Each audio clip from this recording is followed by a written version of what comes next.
presidente legítimo de este Consejo Permanente, distinguidos representantes permanentes y demás delegaciones. Un saludo especial al canciller de nuestra hermana Bolivia, igualmente compañero Fernando Guanacuni, igualmente le damos la bienvenida al ministro Marín Arauz de nuestra hermana Nicaragua. Hace apenas una semana estábamos acá, yo personalmente vine acá para denunciar las graves violaciones a la institucionalidad de esta organización con el único objetivo de intervenir Venezuela. Ya habíamos advertido, se está dando un proceso de descarrilamiento, ha perdido brújula la organización en cuanto a su funcionalidad, en cuanto a su funcionamiento. Habíamos develado el plan intervencionista contra Venezuela, ya decidido por el país hegemón de esta organización y de esta región, que ha activado sus brazos ejecutores, siendo el secretario general una de sus principales fichas. Sabemos que los falsos supuestos que han tratado de forjar para incriminar y condenar a Venezuela en una especie de linchamiento mediático diplomático, el presidente Maduro lo ha catalogado como el Tribunal de la Inquisición para procesar y juzgar a Venezuela sin ningún tipo de defensa. Ha pasado la OEA de Ministerio de Colonia al Tribunal de la Inquisición. La desesperación de quienes adelantan la vulgar intervención contra mi país han llegado realmente a unos límites inauditos, insólitos, protagonizando sin duda alguna una dantesca escena sin precedentes. Ocurrió el lunes 3 de abril, ya el canciller Guanacuni ha hecho una exposición técnico-jurídica sin adentrarse a posicionamientos políticos o ideológicos de lo que aquí ocurrió ese día.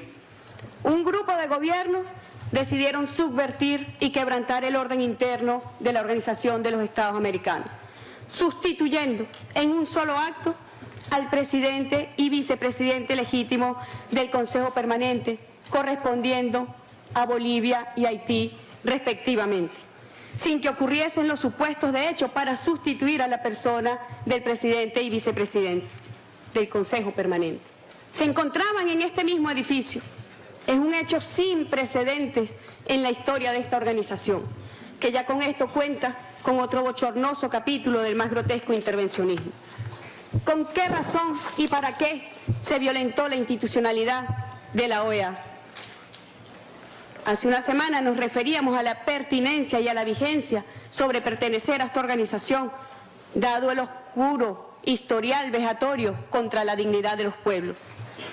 Dicha usurpación de funciones estuvo precedida de irrespetuosas, racistas, clasistas y vulgares presiones a ambos representantes de Bolivia y de Haití para que se llevase a cabo un Consejo Permanente a todas luces violatorio del principio de no intervención en los asuntos internos de los Estados, de igualdad soberana de los Estados, entre otros. Fracasados sus intentos, decidieron sin estupor asaltar la institucionalidad y llevar adelante un Consejo Permanente de facto con un llamado presidente interino, así designado por el secretario de esta organización, en las propias narices de su legítimo presidente, hoy aquí también presente, y saludo que esté presidiendo este válido Consejo Permanente. Un grave fraude jurídico y procesal había ocurrido, pisoteando las normas, principios y fundamentos de la OEA y del derecho internacional. No existe, escúchese bien, no existe en la historia del multilateralismo precedente de esta naturaleza. Los aires golpistas arrancaron en la Patagonia. Similar proceder mostraban en Mercosur contra Venezuela, quedando más que en evidencia el contubernio y el concierto para delinquir y vulnerar la soberanía de un país hermano de esta región. La historia cuenta en el mundo con tristes experiencias donde organizaciones regionales han servido la mesa para intervenir e invadir países. En este grotesco día, una funcionaria de origen multilateralista, devenida menos en su rol con responsabilidades internacionales, mostró su verdadera intención contra Venezuela, el tutelaje internacional. Repudio y protesto enérgicamente a esta funcionaria que desconoció y quebrantó todo el Estado de Derecho internacional con sus atrevidas pretensiones y declaraciones sobre Venezuela. Para que no quede duda, yo voy a mostrar aquí textualmente lo que dijo esta funcionaria. Yo tengo mandato de todos los cancilleres del Mercosur de representar al Mercosur en el marco de la OEA. Esto es algo inédito, es verdad que es algo inédito. Así que vamos a plantear acá la perspectiva del Mercosur, porque nos parece que es necesario un tutelaje. ¿Dónde queda el Estado de Derecho internacional? ¿Dónde quedan los principios y propósitos de la Carta de las Naciones Unidas cuando un grupo de países o un país se arroga el derecho de tutelar e intervenir a un país? En este cometido transgresor de la institucionalidad de la OEA están intenciones maliciosas, en algunos casos por ser criminosas, tales como derrocar un gobierno constitucional, promover procesos de intervención, destruir a la propia OEA poniéndola al servicio del hegemón. Intenciones que eliminan la oportunidad de contar con un espacio regional para el mutuo entendimiento y el bienestar colectivo, como bien lo señaló el canciller Guanacuni, un espacio que respete siempre los principios del derecho internacional público que tanto han costado a la humanidad y que se han erigido como barreras infranqueables ante la historia de atropellos, sujeciones, intervencionismo, invasiones y cuantas formas lesivas de la paz, la cooperación y la buena vecindad se han querido imponer. Son inadmisibles tanto la sesión como la resolución del 3 de abril de 2017, las cuales son la evidencia de un gravísimo fraude procesal y forjamiento delictivo de una situación jurídica inexistente contra un Estado miembro, al pretender enmarcarse la aplicación de la Carta Interamericana Democrática en una resolución subvirtiendo la votación necesaria. Tamaña vulgaridad han cometido quienes mediante maniobras pretendieron mostrar una supuesta activación de la Carta contra Venezuela, sustentada en el inexistente supuesto de quebrantamiento del orden constitucional en Venezuela y de un fraude consensual. Venezuela desconoce esa cesión de facto, es inadmisible, inválida y además carece de objeto y legitimación. Sus fallas de origen ilícitas la impregnan de nulidad absoluta. Nótese que la convocatoria sobre la situación de Venezuela, ya de por sí etérea, abstracta, indefinida, sin objeto jurídico válido y sin contar con el consentimiento del Estado concernido, la presentan 20 Estados, pero la resolución encapsulada la presentan 13 gobiernos nada más, que finalmente contó con el apoyo de 17 gobiernos. Pero además, ¿a cuál resolución nos referimos? Jamás en la historia se podría entender que se ha aprobado con apenas 17 votos una resolución en esta organización. Una versión circuló formalmente el 31 de marzo. Esta fue la versión que circuló. Una versión que fue y apareció súbitamente en el marco de esa sesión de facto que fue la que se aprobó. Yo le hablo a los países, a los representantes que conocen bien de fondo el funcionamiento de esta organización. Díganme ustedes si no se han violentado todas las normas, reglamentos, instructivos que rigen cómo debe proceder este órgano, este Consejo Permanente. Pero es que además tenemos la foto en pantalla de que la resolución que se estaba mostrando a los representantes del Consejo de facto no eran las mismas que se aprobó finalmente bajo un consenso fraudulento, que no lo reconocemos como consenso y no lo reconocemos ni la resolución ni la convocatoria a ese Consejo de facto. Es significativo que en el primer párrafo preambular de la resolución de la Asamblea General que adoptó la Carta Democrática se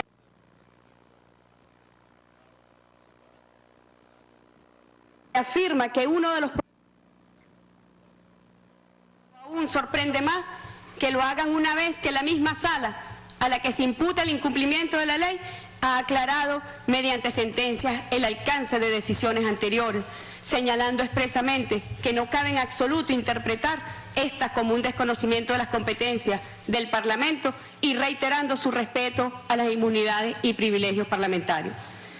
Lo menos que cabe decir, pues, de la declaración, que es premisa de la parte resolutoria, es que es anacrónica y oculta de mala fe hechos sobrevenidos con el fin de continuar con su proyecto injerencista e intervencionista.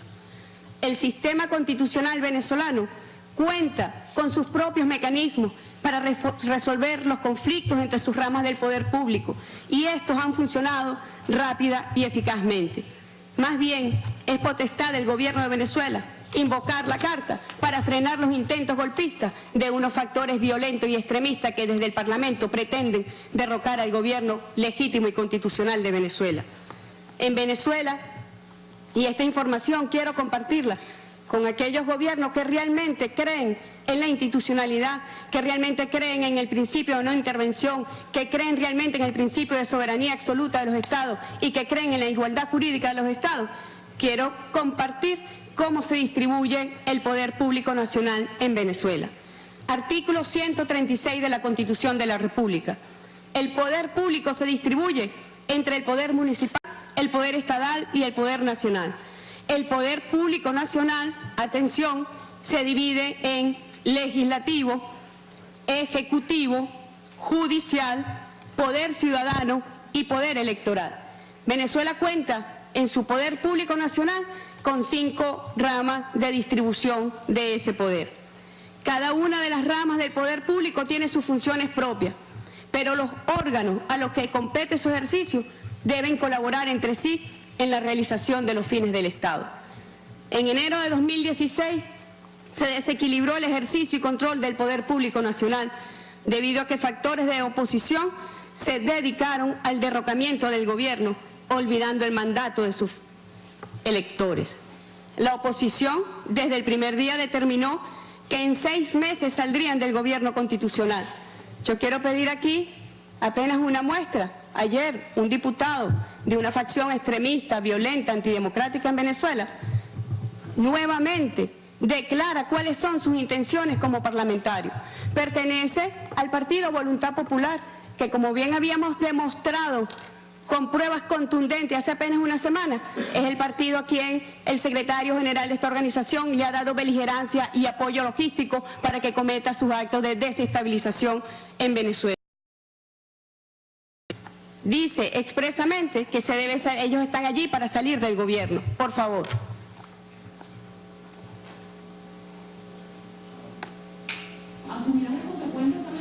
Este es el diputado Freddy Guevara, de Voluntad Popular. Este es el diputado Freddy Guevara, de Voluntad Popular.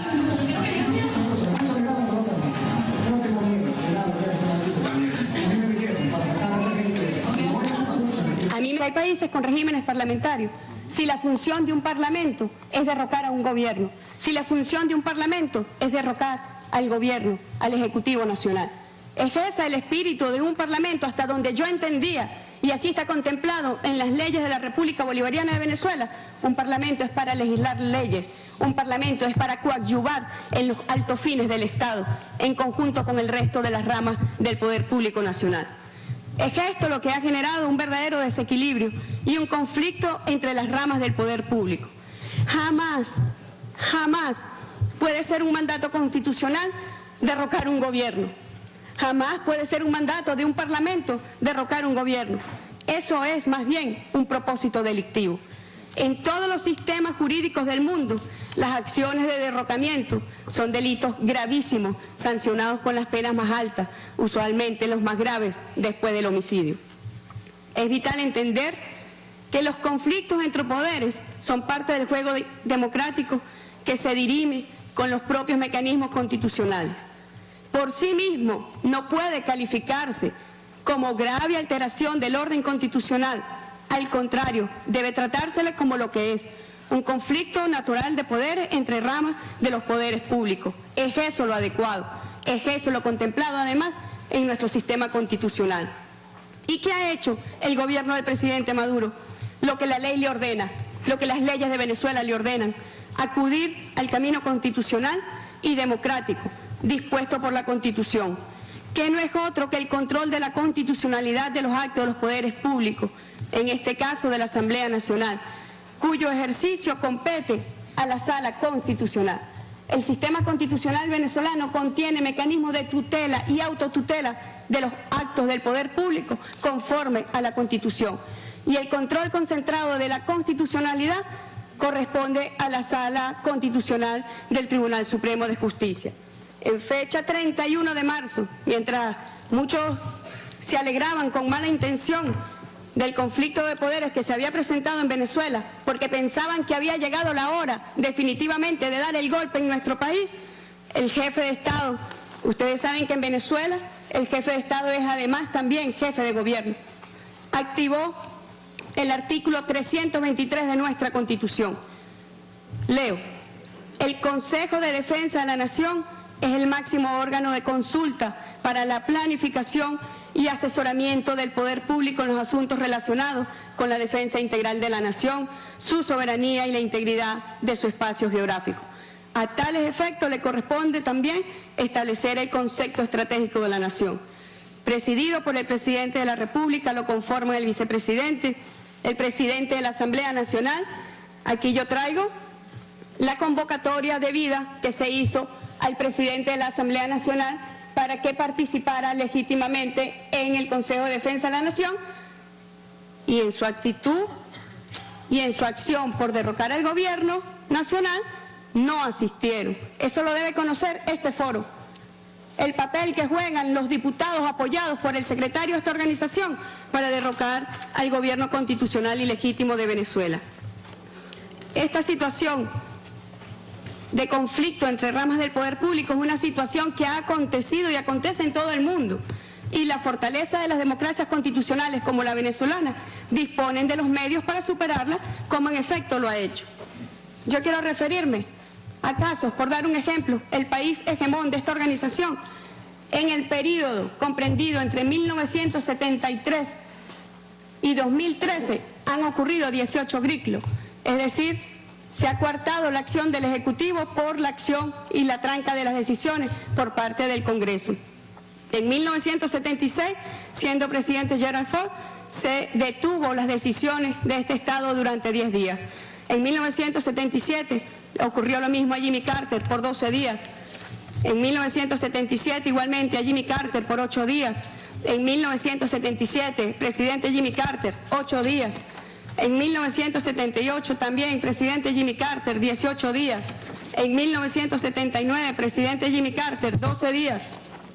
En 1981, presidente Ronald Reagan, 2 días.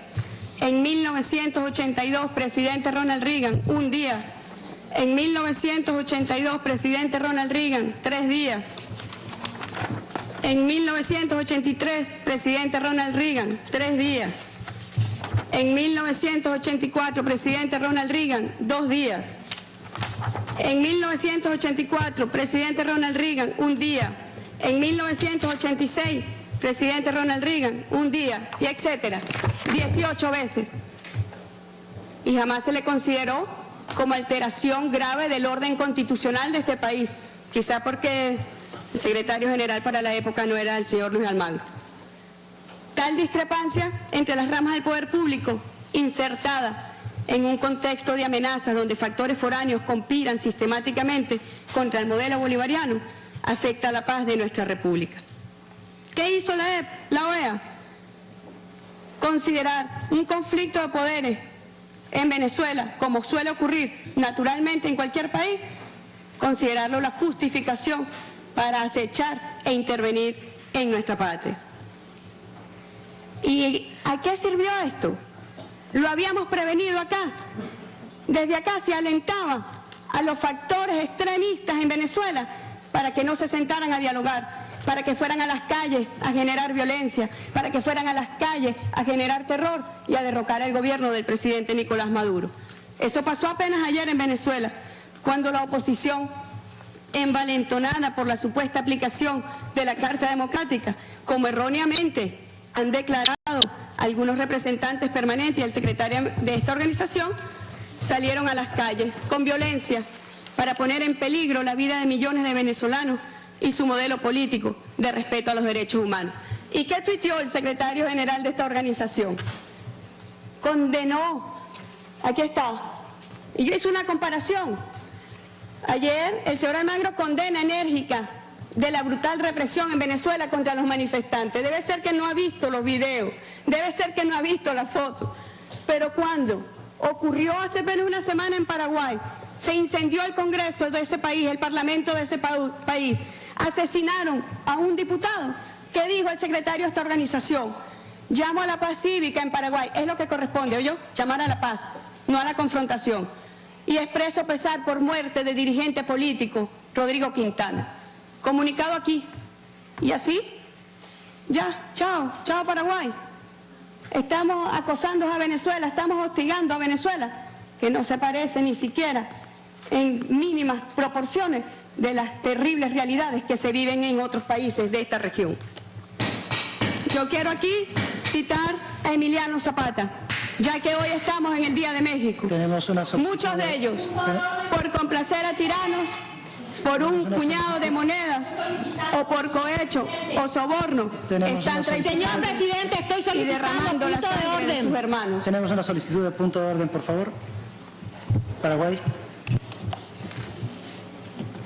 Quiero hacerle saber a la canciller de que el punto al que está alegando ya fue suficientemente aclarado en la sesión del día lunes. Mi país, señora canciller, se somete al escrutinio internacional en todas las instancias, muy a diferencia del suyo. Y a lo que usted hace referencia está en instancia nuestra, local. En este momento se está desarrollando un diálogo entre el señor presidente de la República, el presidente del Senado y todas las fuerzas políticas en el seno de la Conferencia Episcopal Paraguaya. ¿Cómo debe ser? Así es que, por favor, mida sus palabras. Gracias. Continúe Venezuela, por favor. La verdad es que yo lo único que he leído, un tuit del secretario general, tendría que insultarlo a él. Usted es propicia a cualquier intervención de Venezuela empezar a pegar gritos, no entendemos. Yo creo que hay que bajar un poco la histeria y ser racionales. Hemos leído un tuit del secretario general de esta organización, pero usted ha hecho y ha aportado elementos muy importantes. Usted ha dicho que esta situación que se ha presentado lamentablemente en Paraguay está en las instancias locales y está en las instancias nacionales. Es justamente lo que yo estoy ilustrando y lo que yo estoy solicitando, porque Venezuela no está bajo el tutelaje de nadie, de ninguna comunidad internacional ni de ningún país de esta región. Así que yo también le pido respeto a usted. Voy a citar a Emiliano Zapata. Muchos de ellos, por complacer a tiranos, por un puñado de monedas o por cohecho o soborno, están traicionando y derramando la sangre de sus hermanos. Yo exijo aquí que cese la pretensión de intervenir a Venezuela. Yo exijo aquí que cesen las acciones para promover el golpe de Estado en Venezuela. Y yo exijo acá que cesen las acciones para promover la confrontación entre hermanos venezolanos y venezolanas. Yo quiero mostrar algunas láminas y videos de la violencia ocurrida ayer, lo que el secretario ha llamado la represión a los manifestantes. Por favor.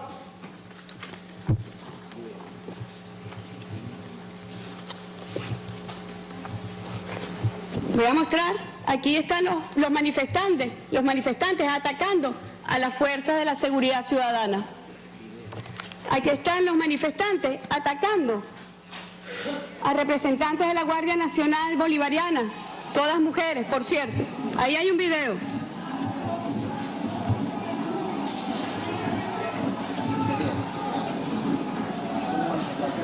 Estos son los manifestantes pacíficos de los que habla el secretario de esta organización.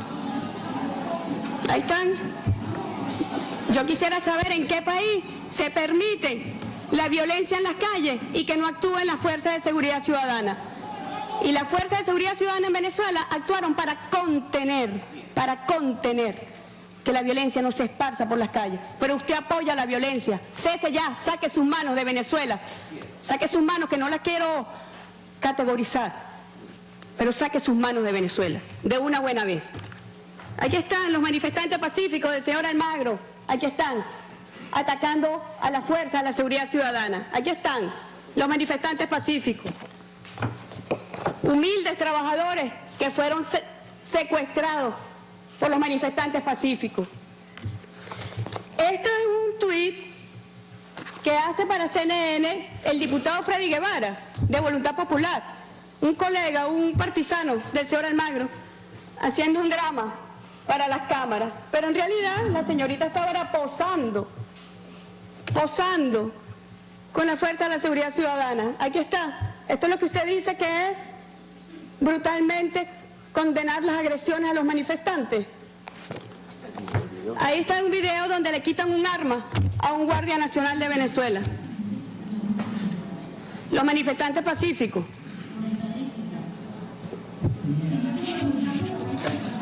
Ahí le quitan el fusil. Mira, le quitan el fusil. Amenaza con golpear al guardia. Esa es la represión que usted está condenando en Venezuela. Qué catadura, la verdad. Qué catadura. Ahí está, lanzan el fusil, juegan con el fusil. Yo quiero saber cómo hacen ustedes en sus países para contener la violencia, para contener estos actos. Ahí está, lo lanzan el fusil. Búrlese, señor secretario, búrlese, porque usted es un descarado. Búrlese. Pero yo también quiero mostrar al tiempo que pasaba esto en algunas zonas de Caracas, grupos muy reducidos, pero que generan violencia, apoyados por el secretario de esta organización. Al tiempo que ocurría eso, había una concentración gigantesca en rechazo al intervencionismo de Almagro, en rechazo al intervencionismo de la Organización de Estados Americanos. Aquí está la organización. Esto sí es una concentración pacífica. Esto es una concentración de un pueblo que sale a defender la independencia y la soberanía de Venezuela. Esto fue lo que ocurrió ayer. Comparen. ¿Dónde están los manifestantes pacíficos? Comparen. El presidente Maduro recibido por el pueblo de un estado llanero en el sur. Esos sí son los manifestantes pacíficos. Y lo que siempre va a ocurrir en Venezuela, triunfar la paz. Porque afortunadamente nuestro sistema constitucional contempla mecanismos de tutela, de autotutela, para preservar la estabilidad, para preservar la integridad, para preservar la paz. Y en eso está inspirado el modelo de la revolución bolivariana. Es nuestra máxima responsabilidad preservar la paz de nuestro país por encima de las acciones golpistas dirigidas desde este centro, que no debe ser la naturaleza de esta organización. Muy bien señalado por el canciller Guanacuni, excelentemente bien señalado. Esto debe ser un foro para el diálogo. Ya lo había dicho el presidente Correa. ¿Qué sentido tiene la OEA si tenemos la CELAC? Y se respondía, bueno, quizá puede ser un foro para el diálogo con los países del norte, pero no parece un foro para el diálogo. Es un foro para acosar a países, es un foro para intervenir países. Eso es lo que quedó demostrado y evidenciado en todas las acciones que han venido cometiendo, pero que el día lunes 3 de abril tuvo realmente una expresión muy grotesca de lo que pueden llegar a ser con su afán y su obsesión y su odio por intervenir a mi país. Yo quiero decir, con nuestro padre Pablo Neruda, podrán cortar todas las flores, pero no podrán detener la primavera. Y quiero también esta carta que le envía nuestro libertador Simón Bolívar al señor Irving, agente del gobierno de los Estados Unidos en 1818, quiero dedicársela al señor Almagro.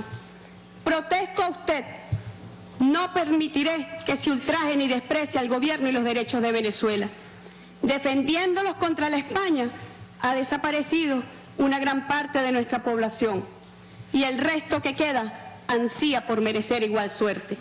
Lo mismo es para Venezuela combatir contra España que contra el mundo entero si todo el mundo lo ofende. Dirigida a usted, nuevo señor Irving de esta organización. La patria de Bolívar y Chávez no se rinde ni se vende. El pueblo valiente de Venezuela está de pie contra el intervencionismo. Gloria al bravo pueblo. Muchas gracias.